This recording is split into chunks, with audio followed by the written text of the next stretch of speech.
Where is this going?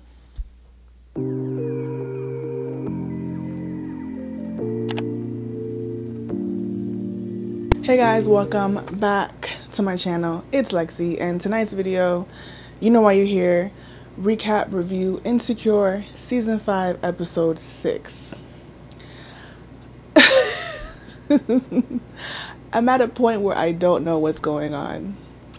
I don't know what's going on. I feel like all we can do with these episodes is discuss, talk about what's happening, and have literally zero predictions for the future. We have 4 episodes left. Literally 4 episodes left, and I want to know what's going on. A lot of you guys in the comments, people online, think that they're gonna, make Issa and Lawrence reconcile. And I'm gonna be real with y'all. Even if it's beautifully done the same way that it was beautifully done in the end of season 4, I want to know why. Not even why make them make up. I want to know why go through all this for that to be end game.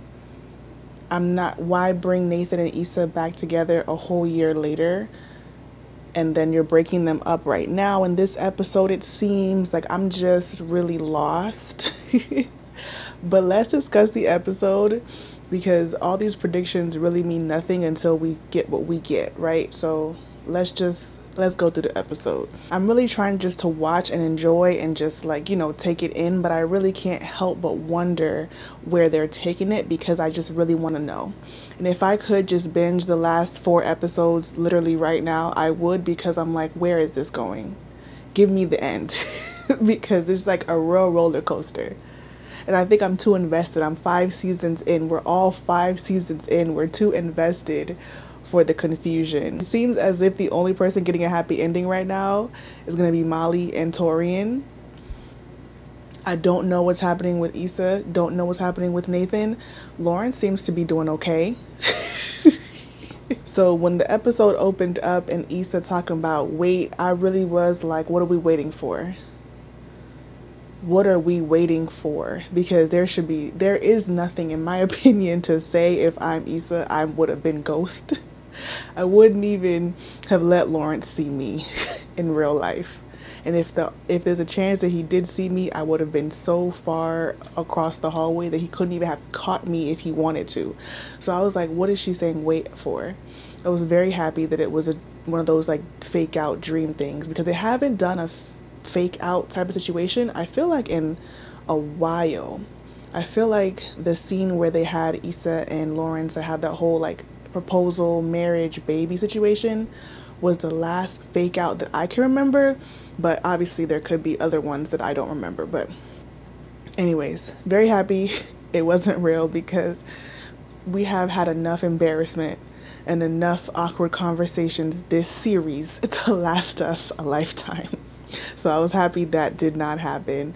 But obviously she was thinking about it. She was daydreaming about it, because it was a traumatic experience. Cannot imagine what that felt like for her to see him and his baby moms and baby in the hospital right then and there. When I seen the preview, I really hoped it wasn't real. So I'm really happy that it wasn't.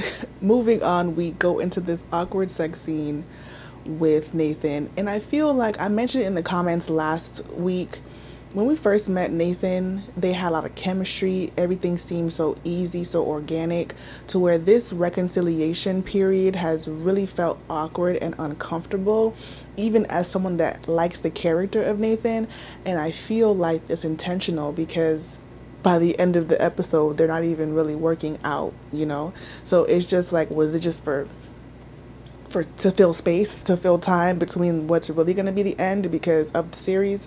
Because they had a lot more chemistry, a lot more, like I said, it flowed easier in I believe it was season 3 that we met Nathan. So they have this sex scene, and she's just trying to get him to say he loves her. And I'm gonna tell y'all something right now. Embarrassing. And also uncomfortable to watch. And also, had he said he loved her in that moment, that shouldn't have counted. Okay. But it wasn't even on his radar. The man was not even thinking about that shit. He didn't even take it in, it seems like, from how this episode went. He was like, okay girl, you love me, moving on. And I forgot to mention that since we were all talking about it last week, that Lawrence did in fact move back to LA. Okay, we got it. What does that mean for us? Please just let me know. I want to know. And I don't hate Lawrence. I've never hated Lawrence. I just feel like they gave them a clean break, a reconciliation, and then a uncomfortable, unwanted by both of them breakup. They fast forward a year. So it's like, are we really going to go back to Lawrence at the end of this series? Is that what we're doing? That would be crazy. Anyways, so I'm just like spitballing because a lot of people really think they're gonna make up, and I'm just like, that's just, if you really think about the story. I know real life is messy, real life is hopping back and forth and confusion and insecurities, and I get it all, but like, damn, I don't know. Anyways, back on topic, because I'm really just thinking like, what are they doing here? Back on topic. I was really weak at that sex scene. Like, y'all, you really want this man to say he loves you back so bad, and it's just uncomfortable to watch. Like, why are we doing this? Nobody, and I think what frustrated me more watching it is that they weren't even able to have a discussion about it prior to them fighting at the end. Like, she couldn't bring it up, he didn't bring it up, and then they have their own drama with work, and now they're fighting about other stuff, and she tosses it in there because she feels like, damn, you really don't love me like that, because look, you're trying to leave LA, which I get. We'll get there. Sorry, I'm jumping around. Imagine trying to bait a man to say he loves you. Come on, Issa Dee. Come on, Issa Dee. And I like Nathan. And I think Nathan really cares about her. But come on, Issa Dee. Then we have the barbershop scene where Nathan takes his co-owners, because remember they bought the shop, I thought, last season. So him and the 3 guys, so 4 of them, I believe, invested into the shop. That's what it seems like from what they said last season.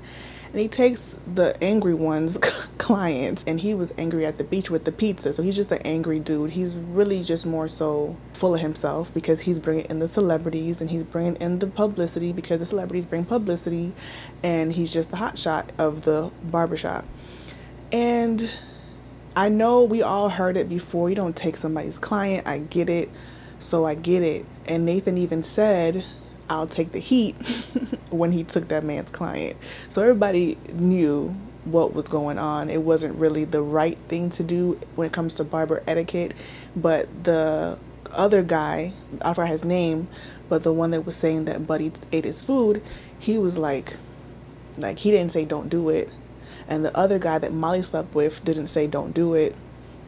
So it's kind of like nobody's spoke up to stop him from taking that man's client, and they were talking shit about that man in front of the clients. And the man was like, cut my hair, somebody. So he cut his hair. Would I have cut the man hair? Probably not. I would have called the dude like, yo, your client in here complaining, he about to leave, let him leave, because it's just drama, unnecessary drama. But y'all might feel like, oh, is money, you're here, you're waiting, just take the client. They also waited a while to address how terrible the dude is to the rest of them. Like, he doesn't clean up after himself, he's rude, he eats their food. Like, nobody really addressed that or came at him about it until Nathan took his client, and now everybody's saying like, yeah, and it's like, I don't know. I really don't know. Like, I felt like the dude is an asshole, and they should have addressed him prior. You know, I feel like because the dude is an asshole, you're more inclined to be like, oh, whatever, Nathan took his client, who cares? But I think the normal barbershop etiquette is to not do that, and everybody knew that. So it was just awkward. And this show just gives us awkward after awkward after awkward. And the guy already didn't like Nathan, it seemed like, from the beach day. And then Molly was at this work conference, which I was like, sis, just go home, just be home. I know for some people it makes them feel good to be busy and to not be thinking about what's happening at home with family. So I get that aspect of it too. Like, you don't want to be at the hospital all day just like worrying. So being at work could make you feel more productive, make you feel like get it off your mind for a little bit. But unfortunately, because it's a huge deal and it's her mom, she was still worried about her, and she was still focused on that and unable to focus on what she had to do there, which is real life. You know what I'm saying? This Torian thing is really interesting. Didn't see that coming until they put it in our faces, obviously. Molly might be the only person getting her happy ending. I really was laughing hard as hell when Molly was at the breakfast table with them talking about, I found this watch outside my hotel room, not close to my room, but near the other rooms. Like, ma'am, you could have did this a million other ways in this long, terrible lie of a story. So then Issa and her assistant go to try to recruit some artists for their new thing they're putting on, which is like an art walk. And Kofi has been out here, or Crenshaw has been out here slandering the good sis's name, which we already knew, to the point where people are like, you're Issa D, you're the block, we ain't working with you. So that prompts her to go see homie. I don't feel like she was super wrong with how she handled it anyways, and I'm gonna tell y'all why. The Nothing But Water people wanted, they wanted to cut Crenshaw completely and go with a different artist. She went to bat for Crenshaw thinking, okay, if I do what they're asking, I can still keep Crenshaw on, have him have his own fashion show or what have you, and everybody will be happy. She told Crenshaw about the changes. He was reluctant, but he agreed, okay? But he agreed. The day of the show, he didn't even tell her he was going back to his original plan, did it anyways, so on and so forth. It just so happened that the Nothing But Water sponsor liked the show, but it could have went the other way, and she would have been on the hook for it, not Crenshaw. So I feel like he was talking about, and she mentioned it in the argument, like, you said you wanted one big break. I needed some money because I was broke, and we did this situation. He is speaking about it as if she completely like messed him over, lied and all this stuff, when like she literally told him point blank what situation was and convinced him to do it the same way that she convinced the sponsor to stick with him. Because they picked another artist, she would have still gotten paid. It would have been later probably, but she would have still been the point person for the situation. He would have been off. So it just feels like this whole situation is blown way out of proportion, in my personal opinion. But I know they want to have some drama. They want to make it like an extra layer and give her the work drama to bring home to Nathan. But I'm just like, she didn't backstab him. She didn't lie to him. Kofi looked damn good though. Gotta make sure we say that. Moving on, Suge came back to the barbershop and he was late to pay his little rent, his booth rent. He said Nathan got the booth rent. I'm confused. If I take one of your clients, how I now have to pay the booth rent for the month. Like, Suge is really feeling himself. And he even said, like, I bring everybody in the shop. I do this, I do that. I was gonna bring Wu-Tang Clan in here, but I'm not gonna do it no more. Blah, blah. He think he really the Beyonce at the shop. Too much. It's too much. And to be real with y'all, Nathan should have knocked him the fuck out. That's my opinion. Take it or leave it.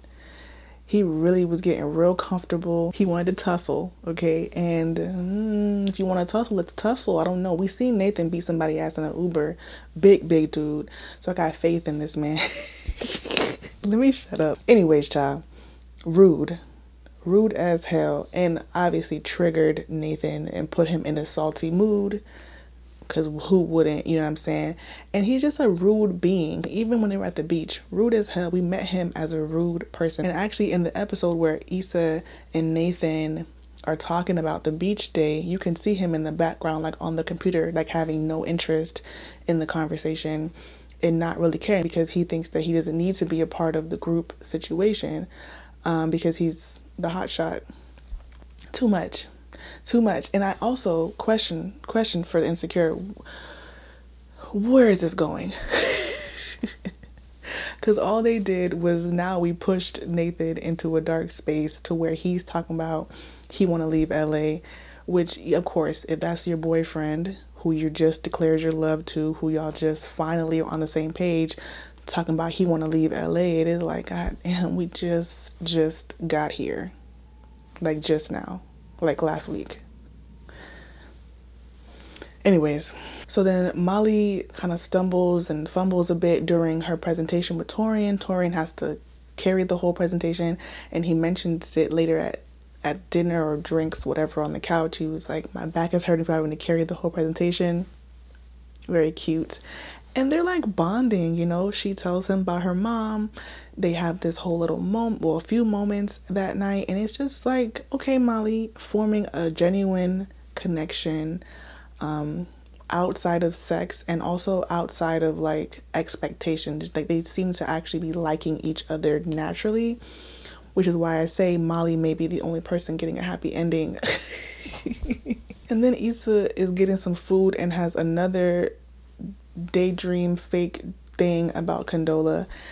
And I know it's meant to make us laugh and show us that she's thinking about what if. We always think about what if. I think it's a human thing to think about what if I chose differently, you know what I mean? Child, I don't know what to say. I don't know. I genuinely am just like, if we're gonna end up with Issa and Lawrence together, just hurry up. Because between the end of season 4 and now, I'm just like, what is happening? What has even happened this season to get us for it to make sense? And the fact that we're a year ahead of the end of last season, I'm even more just like, what's going on? I don't know. And then Molly's mom woke up, and that FaceTime that she had with her brother and her mom, heartwarming. It was very, it got me. I was like, oh, it just felt so, oh, that's how I felt watching it. And then we get to the Issa Nathan argument. Nathan was shut down because he's thinking he wants to leave LA, which I don't know if he meant that or not. I think he was just really, really frustrated, and his natural inclination is to like move on from things that hurt him or frustrate him. I don't think either of them really ready for this situation, if we're gonna be honest. And I was saying that when they first like got back together or whatever, I'm like, doesn't seem natural. It didn't seem like, it seemed very forced. And even though I've been loving them together from when they first get together, this one just seemed very forced. So it seems like he's just like getting his life together. She's just getting her life together. She's dealing with the heartbreak. She's dealing with the heartbreak because that's a big heartbreak. And she never got over Lawrence. So when they made up, it was like a huge thing, you know? So now it's like they broke up because of the baby. So she didn't really leave Lawrence because she didn't want him, which does affect future situations. So now, even though we jumped a year later with all this daydreaming and her seeing him and actually being like completely shook and now having these daydreams about his situation, she's not ready to be all in with Nathan. I think that she's making herself be all in with him, if that makes any sense. And I think that he knows, because he did say it in his rant, like, you're all over the place. You tell me this, you tell me that, you do this, you do that. Like, it doesn't really add up. Where he's pretty much been the same since after he ghosted. He's been around. Like, I'm here, whatever you need. I want to be in your life. He's mentioned that to her when she made up with Lawrence. He wants to be in her life regardless. Like, just always available. Which I think sometimes as a woman, when a man is always available, it just feels like it's easy to choose that person versus like actually making a choice. It's like, oh, well, you're always around. I can count on you. Let me just choose you, you know? I think that makes sense. That's how it feels right now. It doesn't feel like either of them are really in it. I think that he really wants to be with her, but I also think that he feels like she doesn't really want to be with him. I think that she wants to be with him or wants to be with him, but she's still thinking about what if with Lawrence, and also just like not knowing what the hell is going on. So of course, her saying she loved him and then him talking about he want to leave LA. And also I'm like, if you put in some money to go in with your boys to get this shop, what you gonna leave for? There's some conflict resolution that could happen here. And I feel like the guys in the shop took his side when they were talking about the things that the other dude was doing wrong, but maybe he wanted them to do some more. I don't know, maybe when he mentioned his mental illness, he felt like that was out of line, which it was. And nobody really said, whoa, whoa, whoa, out of line. They kind of just tried to diffuse the situation. Drama. drama. And I feel like, yes, we love drama, we love a dramatic moment, but I just want to know what's going to happen. And maybe it's the impatient nature that I have, and I'm also used to just binge watching things, that now that I'm just watching it weekly, I'm really just like, where is this going? Seems like I'm going to be sad at the end of Insecure. That's really all I have for this video. Those are all my thoughts. Let me know your predictions. What do you think? Where are they going to take this? I feel like I understand why people think it's going to be a Lawrence and Issa ending. I just don't want that. I'm not like super against it, but I just don't really want that. It also seems to be apparent that Issa and Nathan aren't going to work for a myriad of reasons. Thank you guys so much for watching. Give the video a thumbs up on your way out if you enjoyed it, and I will see you in the next one.